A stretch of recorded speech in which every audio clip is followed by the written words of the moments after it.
Asibingelele mbukwalo KZN TV sikwamukela hlelo lethu lanamhlanje lwengqikithi. Igama lami nguNokuthula Mabika Mthetho. Awubukela uhlelo la engqikithi la sisuke sithi ake sihlale phansi bakwethu, ake sifundisane, ake sibonisane, ake sicubungule iBhayibheli, ake sibuke nje impilo yethu njengabantu abamnyama nokukholwa ukuthi singalekelelana kanjani ukuthi sifundisane sikhulisane. uNkulunkulu ukhuluma indaba ebalekile lapha eBhayibhelini ukuthi abantu bami bayabhubha ngenxa yokuswela ulwazi. And kuyamangaza ukuthi ezinye izinkolo zifunda kakhulu ngenkolo yobuKristu, kodwa ubuKristu bukhomba ungabi ne-interest kwezinye izinkolo zabanye abantu nokufunda nje ukuthi abanye abantu baphila kanjani.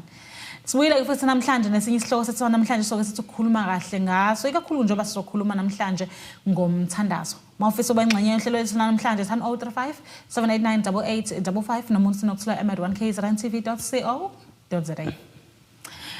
Ngiyazi mbona KZN TV ukuthi njengoba siphila singabantu uyayithi mawubuka impilo yakho uyiqhathanisa nomuntu oseduze kwakho ubone ngathi izinto zakhe zenzeka kangcono noma uNkulunkulu umlalela kangcono noma umphendula ngokusheshsha ukudlula okwakho. Kwesinye isikhathi mawuthi uyaqhathanisa uyabuka impilo oyiphilayo uyibone ngathi uphila kangcono wena, awuzenzi nezinto uNkulunkulu akhulume ngazo ukuthi umuntu ufanele ephile kanjani kupho kufanele ngakwenzi. Kodwa bese uthola ukuthi abanye abantu wana bangayiphethe kahle nabangenzi kahle ibona ababusiseka kangcono noma uNkulunkulu benza kangcono ukudlula wena osungaphakathi ebandleni. Mfundisi, asibingelele sikwamukela ehlelweni. Haleluya, ngiyabingelela. Amen. Kwintokozo mfundisi sihlale nawe namhlanje, mhlamba ke sichazela ababukeli umfundisi ubani sokuba nendawo nebandla soka kulona. Ibandla engisuka kulona it is written Global Ministry. Ngisuka eSikhawini, outside Sikhawini emabuyeni wa 13, umfundisi uProphet MJ Thusi. Oh, okay. Sikhuluma indaba ebalekile umfundisi namhlanje. Njengoba sikhuluma indaba yomthandazo. Ngiyazi ukuthi umthandazo indaba enkulu and iyona ndlela esiyaye sithi sixhumana ngayo noNkulunkulu. Yes. Kodwa ke angifuni ukuyiqala sesiyikhala phezulu. Ngiyafisa ukuthi mhlambe ke sibuyele nje ekuqaleni ukuthi kahle kahle le ndaba yomthandazo yaqala nini ukuthi abantu kuthiwa abathandaza, ngoba ngiyakhumbula ukuthi bekungenzeki kanjalo. Yes. Umthandazo is about heart and uqala kwawo uNkulunkulu thina siyimvelaphi kaNkulunkulu in fact. So uNkulunkulu wabona kukuhle ukuthi enze umuntu ngumfanekiso wakhe ekhuluma nobuthathu bakhe. So uNkulunkulu Baba, uNkulunkulu Indodana, uNkulunkulu Moya Ongcwele. Thina wese ehla wasibumba and dithamese sibumba uNkulunkulu waphefumula umphefumulo wakhe.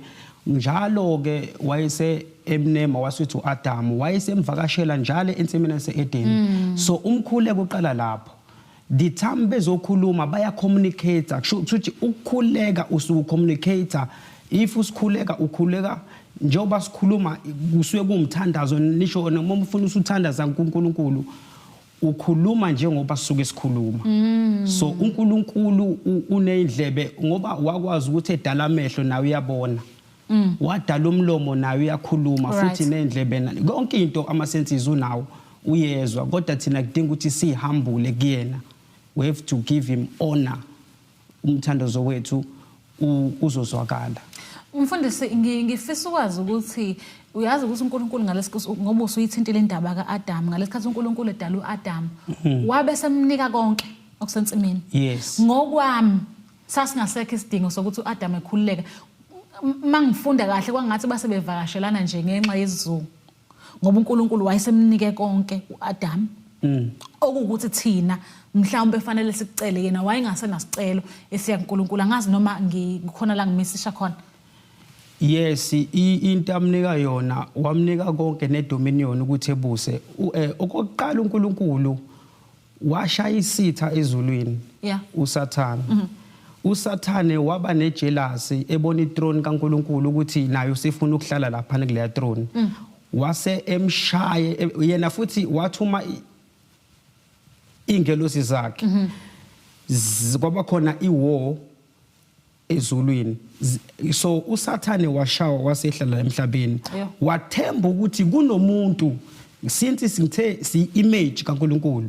Wathemba ukuthi vele ngikhona emhlabeni, lo muntu engembekele emhlabeni uzomdefeat uSathane. So ila khona sesibona manje lesi sitha sesingena enyokeni manje and uNkulunkulu wanika uAdam ukuthi ebuse konke dithama inyoka isiyohleba manje kumsizi kaAdam ila khona ke manje osokuphambana khona yonke into uNkulunkulu manje usethi Adam ukephi ngoba usecashile sebedle isithelo ethe uNkulunkulu bangadli kuso esokwazi okuhle nokubi so ila inkinga siqala khona nothi ukuthi uNkulunkulu ubengabezwa kodwa ibona abayibona ukuthi uNkulunkulu ngeke sasezwa manje ngeke esizwe ngizathu ukuthi sesenze okuphambene kula uNkulunkulu asibekele khona but uNkulunkulu ngalesikhathi ehlisa usengiyayibuzela nje mfundisi mhlawumbe ngiyaphuma mhlawumbe kancane esihlokweni ngalesikhathi uNkulunkulu ehlisa uSathane embeka emhlabeni kwakuwukuthi aqhubeke ungezwa kwabantu ungahloniphi kwabantu because vele wayesethumela umuntu onaleyo influence embi ayenze ezulwini wase emphosela emhlabeni ukuthi vele akaqhubeke naleyo nto ngoba angikhumbula ukuthi uNkulunkulu emhlabeni uSathane wayemphosela ukuthi akazokwenza kangcono so vele it was expected ukuthi uSathane angene to either uAdam noEva aqhubeke vele nalokungcola axoshelwe khona sekuyimina nje sengiyayibuzela ukuthi uNkulunkulu wayengayenza kanjani into enjalo ukuthi afike achithe umuntu aphinde achithe umuntu owonayo amchithele kubantu abonayo if I can quote James 4 verse 7 uthi submit yourself to God and resist the devil so if usingayi submit kuNkulunkulu uSathane is powerless akanawo amandla ukuthi singayithola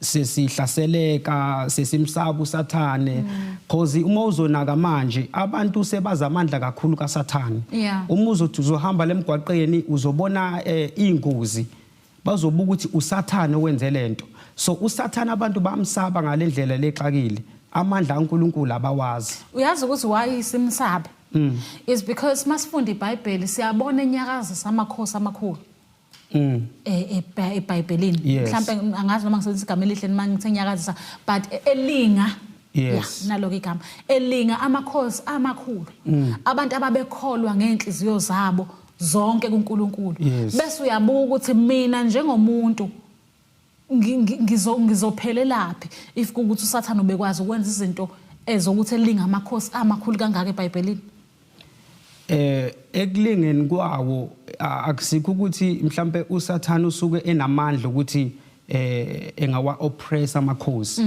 ingoba basuke behlubukile bona uNkulunkulu right if ngizokukhothela abantwana bakaIsrayeli sebehamba bedla wonke amazwe amaJebusi amaJebusati amaAmorite wonke amazwe beze bofika eCanaan khona lenkosi okwakuthiwa uBalaam eyacela uBalaki ukuthi ongiqalekisela laba bantu then uzothola ukuthi wenza ifeast noma umhlatshelo ngendlela ukuthi encenga uNkulunkulu ukuthi evuma ukuthi laba bantu laba be destroy kwathola ukuthi akakwazi ngoba isandla sikaNkulunkulu siphezulu kwabo and akakwazi ukuthi engakhesa umuntu obusiswe uNkulunkulu so sibusisiwe and uSathane akanamandla ukuthi engathinta umuntu obusiswe uNkulunkulu shuthi kuba umuntu ophuma kuNkulunkulu bese uSathane ethatha over Mfundisi ngivumele seyitolo. Bola mKZN TV sikhuluma ngomthandazo sikhuluma ngomkhuleko. Kuyenzeka ukuthi nawe mhlawumbe uyabona ukuthi umkhuleko wakho awuphenduleki. Yini yenza lokho? Mfundisi sihleli naye namhlanje sokusiphendulele imibuzo seyitolo siyabuya.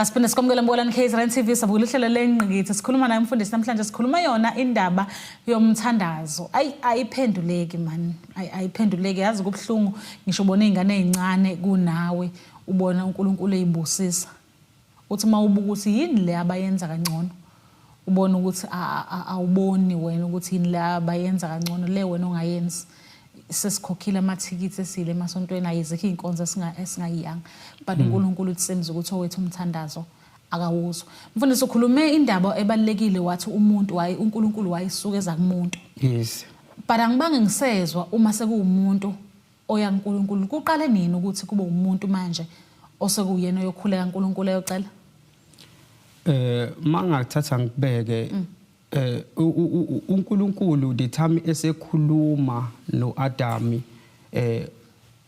wakhipha ijudgment uNkulunkulu right the time ekhipha ijudgment wayikhipha kowesifazane wase eyikhipha nasenyokeni wasethi kulo wesilisa wena uzobuyela emhlabathini njoba ngakubumba bomhlabathi so kuthe manje uNkulunkulu ke esebashiya emhlabeni esebabusisile uNkulunkulu mangakubalela igaba enze ngazo umuntu ngerevelation yami uzothola ukuthi uNkulunkulu wabomba umuntu ngomhlabathi and uSathane wamhlasela umuntu umhlasela entsimini etheni inyoka bathi dlaneni lesi sithelo lesi okwesibili wabona ukuthi uNkulunkulu umuntu uhlaselekile wase ebahlanganisa manje khumbula ukuthi uNkulunkulu wenza umuntu oyi1 and lo muntu oyi1 wahlaseleka uNkulunkulu wase enza umuntu ngethambo ke manje okay wenza umuntu ngethambo wakhipha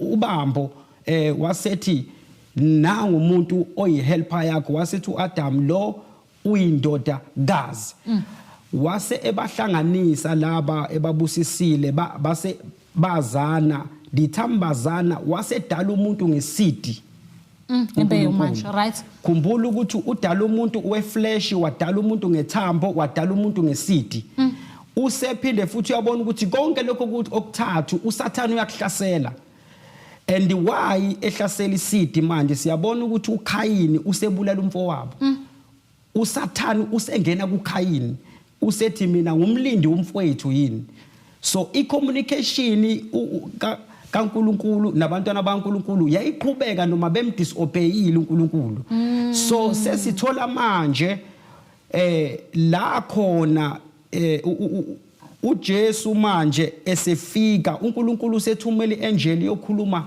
noMaria uthi wena wesifazane ubusisiwe usethu uMaria ukubingelela kunjani lokho ngoba le ndlela ambingelela ngayo indlela engajwayelekile bajwayele oshalom so yasithi ingelosi wena ubusisiwe esifazaneni ngoba uzozala indodana wathi kuzokwenzeka kanjani wathi kuzokwehla umoya so lithi iBhayibheli ku 2 Corinthians 5 verse 17 okudaliwe if it's like you are a new creation if uKristu you are a new creation so ukuze ube kwi new creation uba kanjani you repent then you will be baptized then you are a new creation then you confess in fact you confess ukuthi uJesu uyindodana kaNkulunkulu wafa wavuka so zonke lezo zinto lezo izona ezisibeka ukuthi manje sibuyele ekutheni sibuyise kuNkulunkulu ekwazi ukuthi sibe nale intimacy lesasinayo lapha entsimini so ukukhuleka ke konke kuhleleka kaphi ke sibuyelane nekukhulekeni uzobona ukuthi eBhayibhelini kunoEnoki uEnoki umuntu owenza zonke izinto uNkulunkulu noma izinto ezenzwayo yibo bonke abantu wabanazi izingane namabhizinisi nani kodwa ekugcineni wayesethatha uhambo noNkulunkulu wathi inkosi manje sengifuna ukuhamba na ngifuna ukuphila ubungcwele ayiphila uEnoki bungangokuthi nisho uNkulunkulu wayese emthatha uNkulunkulu lithi iBhayibheli akaze ezulwini shothi uEnoki wangena kuNkulunkulu kahle wangena kuNkulunkulu akaze kufana okwakhe noElijah ukuthi ethathwe njengenqola kwehla impahla zakhe bese ehamba ezulwini noma kufane njengoMoses uMoses seza ukuthiwa wafihlwa ethuneni lakhe alaziwa so kwaba khona iwo futhi befuna isidumbu sakhe but uEnoki wangena kuNkulunkulu wathembeka uNoah ngoba ngenkathi uNkulunkulu esefuna ukubhubhisa ke manje wathola indoda eyodwa ethembakele uNoah wakhuluma noNoah abantu bangamlalela namanje abantu abalaleli siyaphuma njengoba ngila manje e-studio ngiyakhuluma ku-TV ukhona ongilalele bayakhuluma ku-radio abafundisi balalelwe yonke indawo noma umuntu ezwa kodwa uthi no siyezwa but abafuni ukuthi be-commit noma beyibuyisele kuNkulunkulu ukuthi sibe nobudlelwane naye. Mfundisi ngithi mina siyafuna thina ukubuyela kuNkulunkulu. Yes. Siyafuna futhi ubudlelwane noNkulunkulu. Yeah. Kodwa sinakho ukuthi uNkulunkulu engathi kukhona abakhetha kangcono noma ababuka kangcono ukudlula abanye. Ngoba yini engizoyiyela esontweni mina ngihlupheka. Yeah. Kodwa ngiphila impilo yobungcwele. Bese kuthi kukhona abangayi ngisho kuya. But ababusisekile welike mina mangikhuluma ngobuseka ngikhuluma ngemali. Yes. Abanemali because siphila emhlabeni vele wemali othi fanele siphile ngayo imali. Kukhona ababusiseke kangcono. Ngisho sengikhuleka kukhona abasheshe bephendulwe ukudlula umthandazo wami. Mhlawumbe futhi owami ugcina ungaphendulwanga. Yes, into engayicacisa lapho if you go to 2 Peter chapter 3 uzothola ukuthi uverse 9 uzothola ukuthi lithi iBhayibheli uJesu uyabuya. And uma esecacisa lapho uJesu uthi lithi iBhayibheli uJesu uyabuya but usalindile no since thina siphila sikhule kuthi uJesu uyabuya. Yes. And no forefathers bathi uJesu uyabuya. Abanye mase sikhuluma ezikoleni bathi lo Jesu wenu kwathi uyabuya. Yes. Masikhuluma emsebenzini lo Jesu wenu ngathi uyabuya namanje akabuyi ayikho indaba yakhe. Uthi uJesu ulinde wena.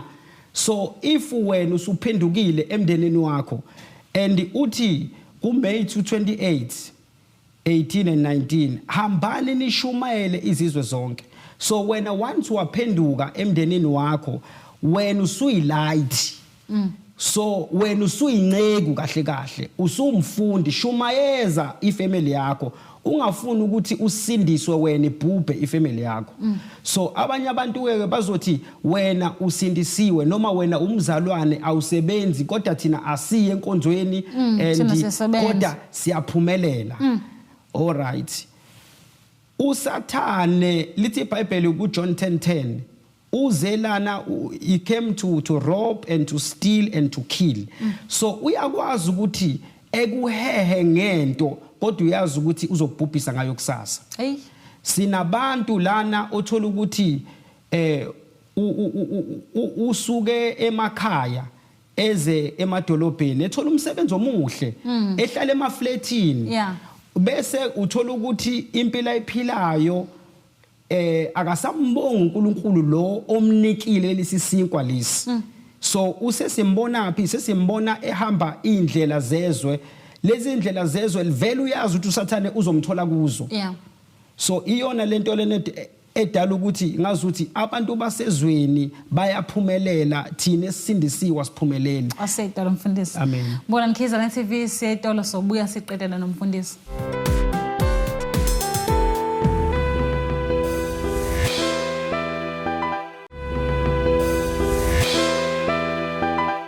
Asibona sikwamela umbukelani KZN TV sabukela uhlelo lenqa ngithi sikhuluma ngayo indaba yomthandazo. Kwangathi abanye bathandaza kangcono noma abanye babusiseka kangcono uNkulunkulu bezwa kangcono kodwa hayi ngathi kumile ngapha kithina mfundisi.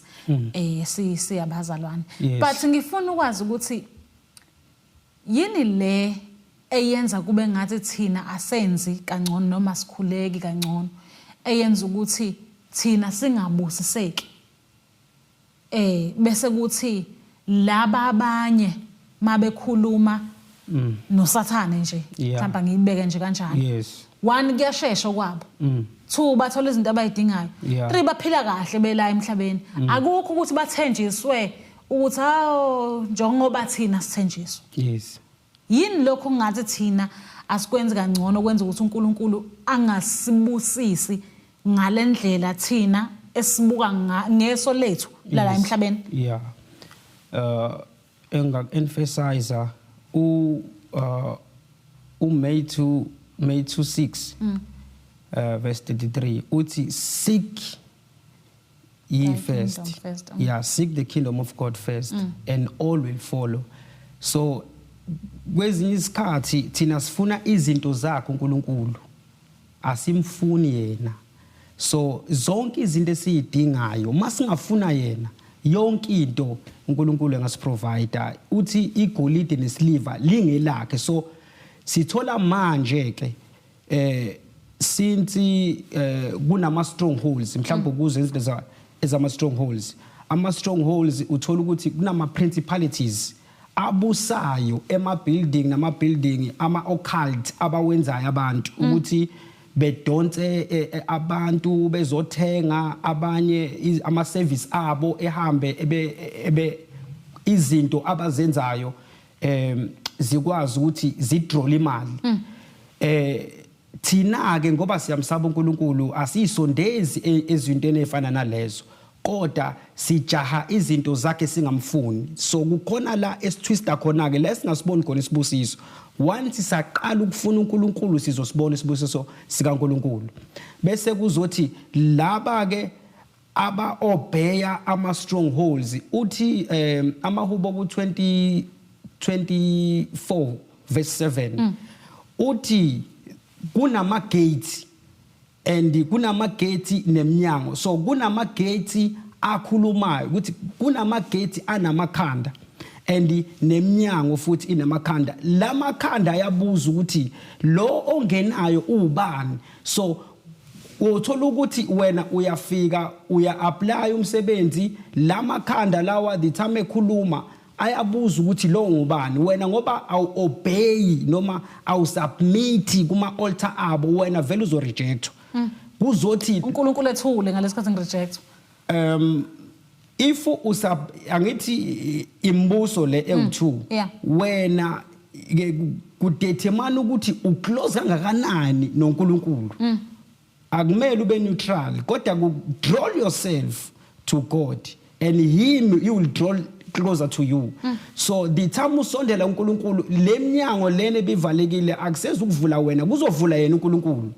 So sithola ukuthi manje lo msebenzi lona bekumele ngizoqashwa kuona lamakhanda yakhuluma uthi ubani lo ngoba simazi. So when uthi ungena nje eminyango noma emarketini usuyaziwa already ukuthi userve which kingdom. Uyabona usuya rejecteka ke manje kanti awukhulekanga yini kahle ukhuleke kahle but draw your closer to God funa uNkulunkulu. But uyabona ukuthi lena eminye imibuso iyalwa ukuthi abantu bayo ungene bona kuqala futhi abantu bayo bebe right. Thina ngathi kurelaxiwe nje. Woman of God into engakutshela yona yabona mina ngoba ngumfundisi if ngingakutshela ukuthi ngine million endlini ungatshela umuntu and kuzokukhahlela ukhona ozomhlebela ukuthi njalo umfundisi obehleli lapha une million then iyahamba usungidonsela izitha uqalile manje ungidonsela izitha. So kunje kanje if uthi I'm a man of God obviously ama demoni ayafika isiqalile impi iqalile impi manje njengomzalwane. If you said you are a child of God unezimpi manje impilo yethu nje sempini day and night. Yes. Ay but mfundisi ngiyakuzwa lokho okwezimpi but ngiyayibona ngathi shuthi ngenxa yokuthi singene kulezi zimpi lezi ngenxa ukuthi lena eminye imibuso iyasibuka shuthi thina sizogcina singaphilanga kahle emhlabeni. Sizophila kahle and siphila kahle into engiyinxusayo if we can unite as a children of God sikhuleke ngamandla ingcebo ingeyethu not ukuthi uthola ukuthi umuntu kovele ebuse phezulu bese sizulwini kuphela kuzokwenzeka phezulu and kwenye isikhathi ngothola ukuthi asidesignelanga ukuthi wonke umuntu ephile lempilo le top because wonke umuntu une assignment.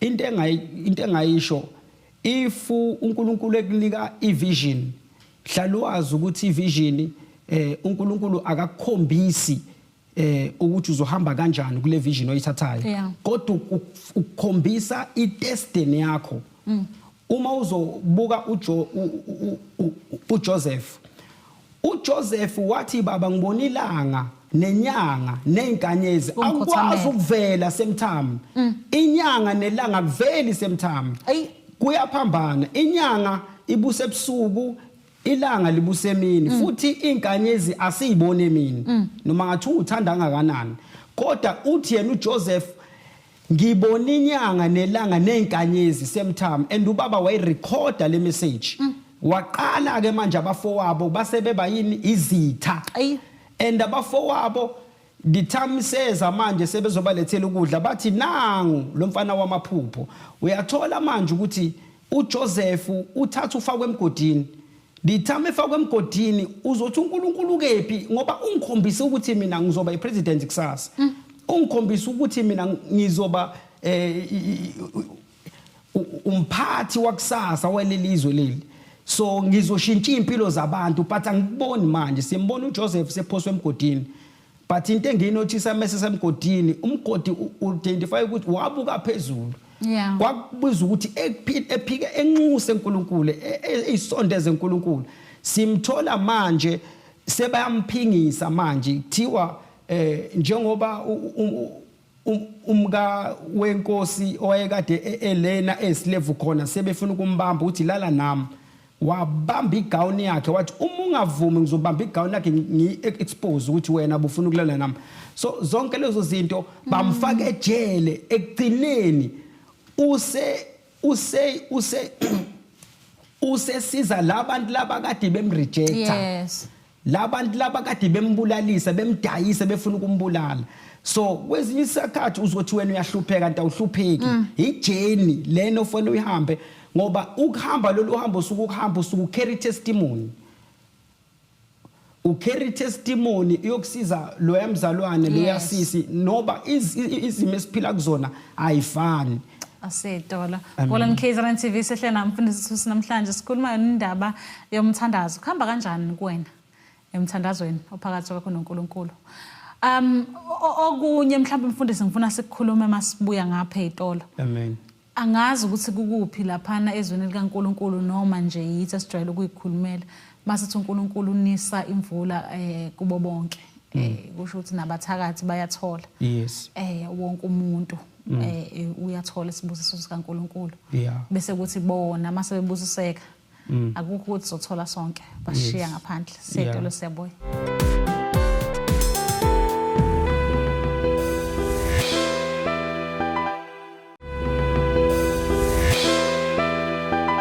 Asifuna sikwamukele Bolan KZN TV usabukela uhlelo lengqithi sikhuluma yona indaba yomthandazo ngabe khamba kanjani kuwena emthandazweni ubona ukuthi uNkulunkulu uyayiphendule yakho imthandazo yazi ukuthi kubhlungu ukubona umama okholwayo kade akholwa futhi oyibonayo nenkambo yakhe uthi uyabona ulingwe abantwana bakhe bakuma drugs abantwana bakhe basemgwaqeni but lo muntu is very loyal kuNkulunkulu uthembekile selokhu abakhona yes bese kuthi ufice umama ophuzayo ongayigadi ngisho kuyingadi yengane mawuthi uyafica ezakhe izingane ziphumelele uNkulunkulu uyibusisile ngiphinde ngibuyele laphana ngizwe uNkulunkulu mayisethi imvula yenu uyinisela wonke umuntu nelanga futhi malishisa ulishisela wonke umuntu mangiqhathanisa usathana akawudlali lo mdlalo yes usathana ufocusile ubhekene nabantu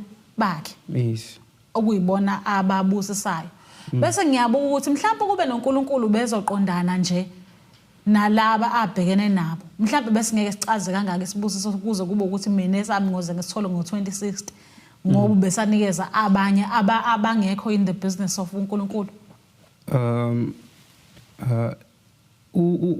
abantu abakaNkulunkulu okay usathana akazedale lutho okay usathane usebenzisa into ekhona noma ngathini uthatha ikhophi yento enziwa uNkulunkulu right uyathola ukuthi uJona ebiziwe wayekade uNkulunkulu emthuma ukuthi ngicela ungele eNiniva uNkulunkulu wayefuna ukubabhubhisa bonke kodwa waseba nomhawu wathuma ivoice uJohn ukuthi ngicela uhambe uyongitshelela laba bantu ukuthi abaphenduke ngoba ngizobabhubhisa. Yeah. So uSathane wenza icopy yomkhumbi mayethi uyabuka manje uJona yiwo lomkhumbi kodwa uyila eNineve yentalashishi wahamba nomkhumbi and ebalekela nanobizo wahamba waya entalashishi sithola manje uNkulunkulu esemthumo kwesibili futhi uJona ku chapter 3 useyamazisa ke manje uNkulunkulu yokuthi uNkulunkulu uma engithumile bekumele ngabe ufishi ungidlile kodwa ufishi wangamudla ufishi and wamgcina insuku ezu3 dithamu eseseswini sikafishi wayekade enxusa futhi lapha wayekade ethandaza uNkulunkulu wakuza ukunxusa kwakhe wabona ukuthi usephendukile then wase emthumo kwesibili wahamba otshela ukuthi uNkulunkulu uthe uzolibhubhisa lelizwe leli eNineve and inkosi ngenkathi izwa lesixwayiso yathi wonke umuntu akafaste nisho inkukhu nisho abantu abancelayo nenkomo ayikhishwa abathiya impahla abagqoka amasaka so lokho kwakubiza ukuthi babe draw attention kuNkulunkulu so prayer and fasting can bring a deliverance can bring a deliverance uNkulunkulu wathi ngeke ngikwazi ukubhubhisa iningi bephendukile ngenxa ukuthi uJona wayesethi ngifuna ukubona ukwenza uNkulunkulu lokhu kade ungithume khona wathi sebephendukile laba bantu so kwesinye isikhathi uma ngizothatha ngikhothe nale le ndoda lena eyisicebi eyayinamathumba uyayithola ukuthi ngenkathi uSathane eyomreporter le kuNkulunkulu uthi uNkulunkulu ufunani la uthi ngiyahamba ngiyazulazula ukubone ingane mayibuye ekoleni muthi uthi uyaphi ithi ingane ngiyahamba ngiyazulazula sithola izingane zingena kuma drugs nxa ukuthi zenza noma zihamba indlela ikaSathane umunye uthola ukuthi sekuyadutshulwana usiyasaleleka ngenhlamvu ebengadi umthola makuthi ubesekhaya so uthi ke uSathane umbiyela uJobe ngiyazama ukumthinta akathinteki so kushuthi uJobe waye umuntu wayehlezi eyisentify ngaso sonke isikhathi ephinde enxusele nezingane zakhe so umzali ezothi mina ngiyakholwa ngikhulekela nezingane zami uyikhule umuntu uma ekholwa uyikholelwa yena awukholelwi omunye umuntu ngoba uzothola ukuthi uJobe yena lo wayesentify yena eyingcwelisa wayephinde engcwelisele nezingane zakhe ethi baba ngazi ukuthi izingane zami njengoba iphuza zibhema ngathi zibhiyoza zikone zathini ngiyayingcwelisela lo mthandazo wawukade ungafinyelela uNkulunkulu so wena uzothi ngoba ngiyakholwa mina izingane zami mina nazo uNkulunkulu uzoyiprotecta no ayiprotectekile wena thandazela ukuthi izingane zakho zingene nazo embusweni kaNkulunkulu ake siyiphethe mfundisi le ndaba yomthandazo ngiyazi ukuthi usuthinta indaba ebalekile wathinta indaba yefasting and ngiyaye ngizwe ukuthi uNkulunkulu ungathi uzwa kangcono uma singene kwi fasting ngabe kubeka kahle ifasting if uzofunda uMay 2:17 uJesu he was in a mountain of ngazi ngesizulu ngayibe in a mountain of transfiguration uma esesentabeni lithi iBhayibheli kwehla uElijah noMoses and bakhuluma naye so the time bekhuluma naye babekade bemqinisa ukuthi uzosinqoba isiphambano uzolinqoba ithuna so bemkhuluma naye ngeJerusalem la isazohamba khona beyombulala so babe kwi fasting for 6 days kwathi ngosuku lesi7 base beyehla lithamu sebehla ke lokho okwenzakala phezulu uthi abafundi bakhe ningatsheli umuntu sithola manje phansi mayifika kukhona umfana wayenesithukuthwane kwakhona isifo othiwa isithukuthwane shuthi uma inyanga iphenduka naso lesifo lesi siyamdlikidlikisa simfake emanzini simfake emlilweni bheka enkathi esentabeni uhlangane nemaster of fire and the master of water uzokhumbula ukuthi uMoses wayekade ephakamisa isandla kuvuleka amanzi and uElisha wayekade ebiza umlilo uvuthe phansi umlilo literal so uma isefika phansi uthola indaba ekuthiwa lo mfana uphonseka kephi emlilweni ephonseke futhi nasemanzini walicast idemon bathi abafundi bakhe master kwenziwa yini ukuthi thina sibe lana umfana ezocela umthandazo simthandazele kodwa leli demon aliphumi uthi nina bokukholwa okuncane lokhu akwenzeki ngaphandle kokufasta nokukhuleka shuthi they are kind of demon adinga ifasting they are kind uthola ukuthi uma uzothandazela umuntu one demon fane nawe ube above that spirit khona ukuthi demon ungalithinte ngisho ukulithinta umuntu esheke esheke ehambe yowalapha phansi so when we are over you just ngathini you above that spirit noma not when your spirit your capacity it's above that spirit waseyito lombukeli bona nKZN TV sayito lo masibuya singena esigabeni sokugcina sohlelo lwethu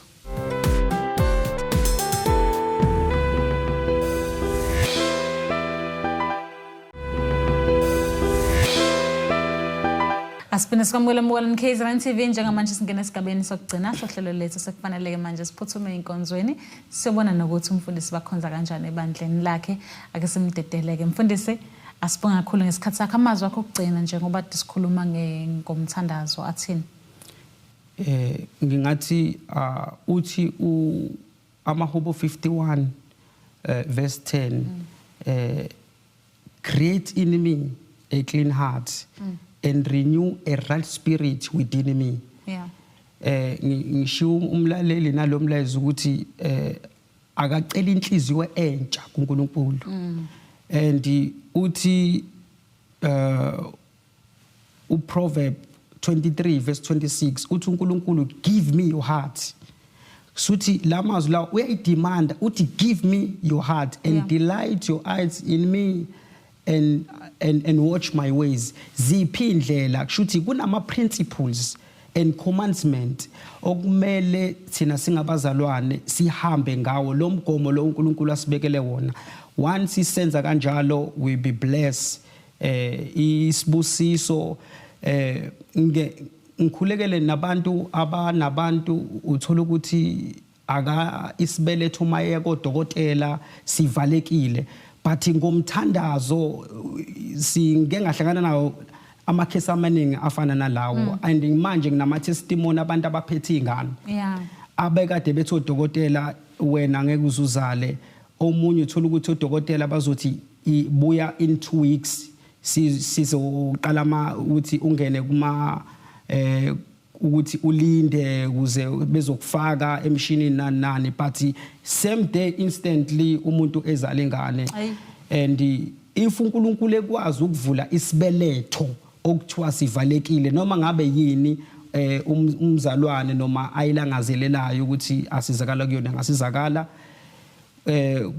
ku James 4 verse 13 uthi ukhona yini okhathazekile yini uthi khuleka awusebenzi khuleka ufuna umshado khuleka ufuna imali khuleka that is my answer asibonga mfundisi nitholakala kuphi inombolo zocingo nikhonzela kuphi nendawo sikhonzela eSikhawini outside Sikhawini eMabuyeni uwa13 indawo esikhonzela kuyona ithemba lamaZulu inamba yocingo 078 012 1052 siphindele mfundisi 078 1012 1052 asibonga mfundisi ngesikhathi sakho nokuthi usivakashele endlini zomsakazo siyabonga kakhulu thank you amen Asibonge Mbolani KZN TV, sibonge Khule Crown KZN TV yenza inhlelo zethu zibe impumelelo. Sesiqedile ke namhlanje. Angazi ukuthi uthini umbono wakho kulezi indaba zomthandazo. Ubona ngathi uNkulunkulu unakile wakho? Unakile noNkulunkulu mawubuka. Noma ke mhlawumbe hayi wena abazali bakho mawubheka impilo abayiphilayo. Ikhomba ukuthi uNkulunkulu banakile yini. Isihloko ke lesa singeke size sisiqede ngoba kahle kahle sikhuluma ngempilo nje yethu sila emhlabeni. Kodwa ke namhlanje sesiqedile ke asibonane ngokuzayo siyanthanda.